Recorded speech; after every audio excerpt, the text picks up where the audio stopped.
You've seen them shuffling through lift lines, bouncing through the bumps and dropping that knee into the powder. Red Lodge Mountain's become quite the hotspot for tele-skiers over the past few years. The mountain's laid-back attitude, tight chutes, and overall ski culture really lends a hand to the resurgence of the freeheeler.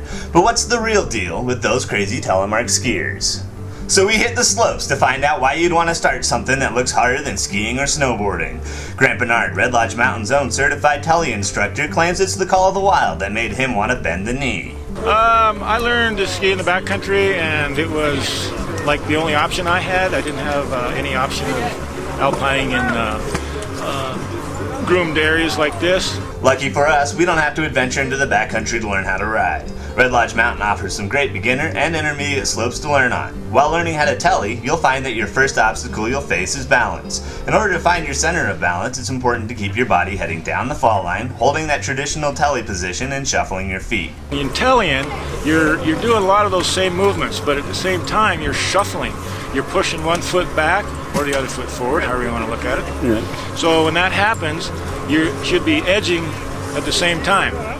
So then when you get ready for the next turn, you throw in the shuffle and the edge turn, and things happen very complicated at first, but then once you get that movement figured out, you've got most of the tele figured out. If you've been out there for a few days or a few years and just can't seem to get it, don't be afraid to ask for some help. Because there's a lot going on. No matter if you come from a background of no skiing, alpine skiing, or boarding, you're going to be changing a lot of your muscle movements, so you need to learn a whole lot of stuff, and it takes a lot of practice. You can cut through a lot of that time.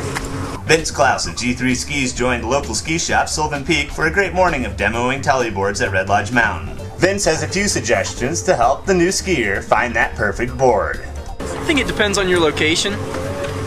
Look at the snow characteristics that you're typically in, and then don't be afraid to demo some stuff. Spend that day. You might have to give up a day of skiing, but spend that day demoing.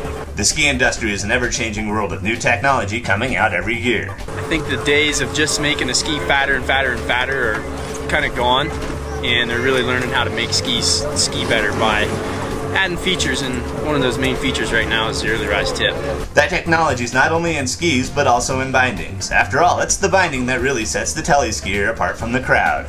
Binding-wise, I think there's a definite push into the touring bindings now.